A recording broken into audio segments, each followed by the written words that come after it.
So I remember the moment that I actually made the commitment, because I was probably like, I don't know, I think it was a year or two in my sales career, and I was getting some success, but just kind of, I don't know, top 30%, top 20% of salespeople or something like that in the organizational as a whole.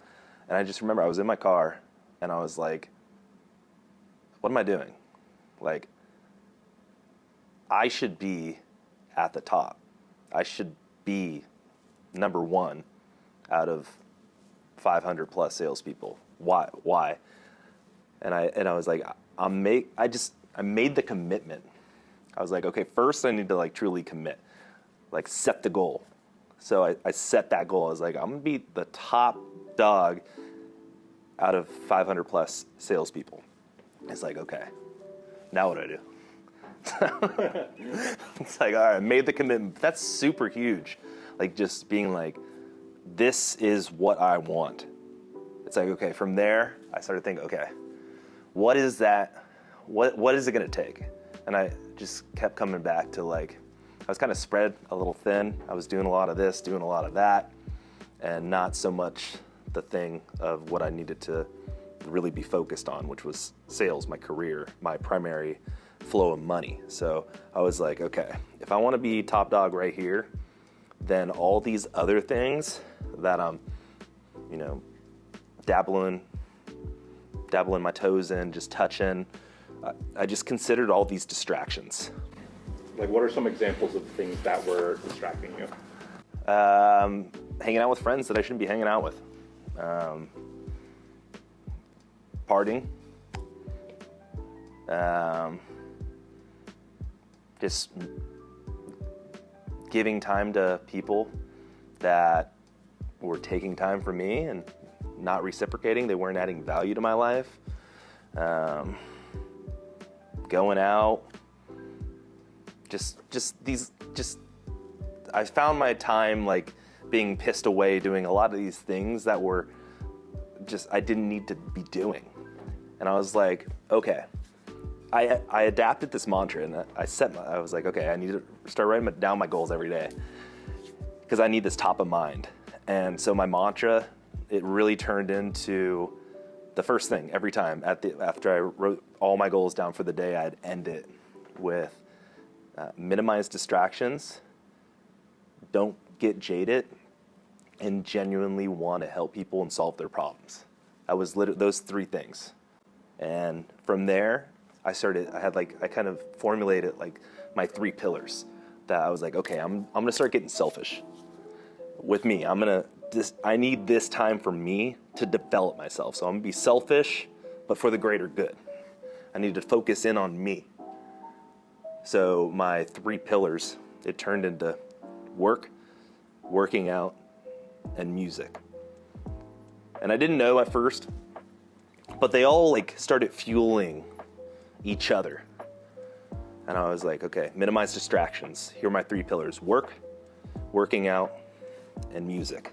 Real quickly, just for context, you're a serious musician, right? So when you say music, you're in like a serious committed band.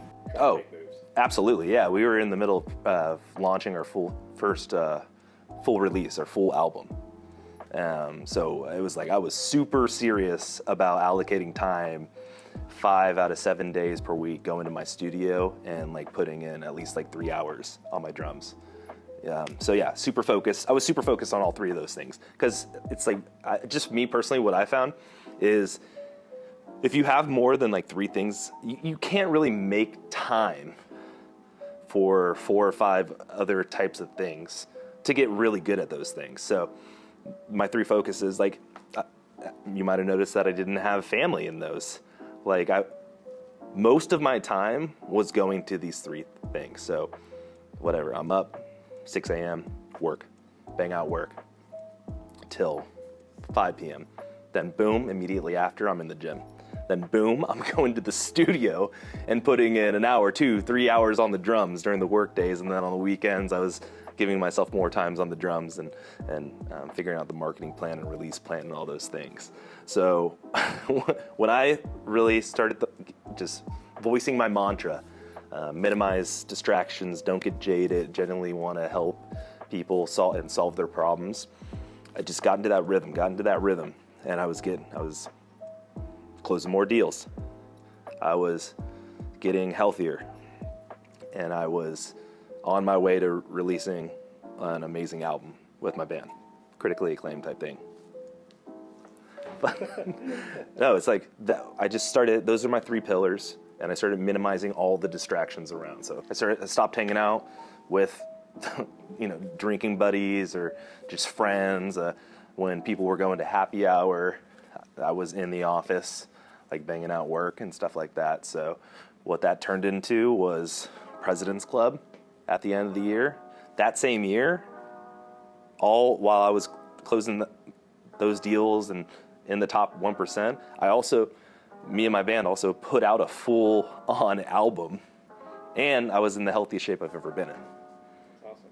So you really, truly, for me, it's minimizing distractions, and that's still true. It's still a mantra. I just reevaluated my goals for 2021. Guess what's there? One of the first things, minimize distractions. So take some inventory of what you're doing with your life, See where your time is floating away to. And if it's something that's taken away from where you want to go or a goal that you have, think about cutting that out. Do you have any advice for somebody that's in that situation that might need to cut certain people out of their life that are counterproductive to their goals, but they're having a hard time doing that? Yeah, there's a lot of, excuses. I've known this person forever, or this person's family. It's like, well, I have family, but there's different inversions of cutting out. It's maybe just not allocating time for them when they come to you with problems or negative talk, or they just like to commiserate, talk shit. It's like, those are things that you just don't need. So whatever excuse that you're telling them that you need this person in your life, like, reevaluate that for sure, because chances are they're a distraction to you, and you really need to focus in on yourself. And anything that's playing with you in your head, that's a distraction that's taken away from you and getting you where you want to go.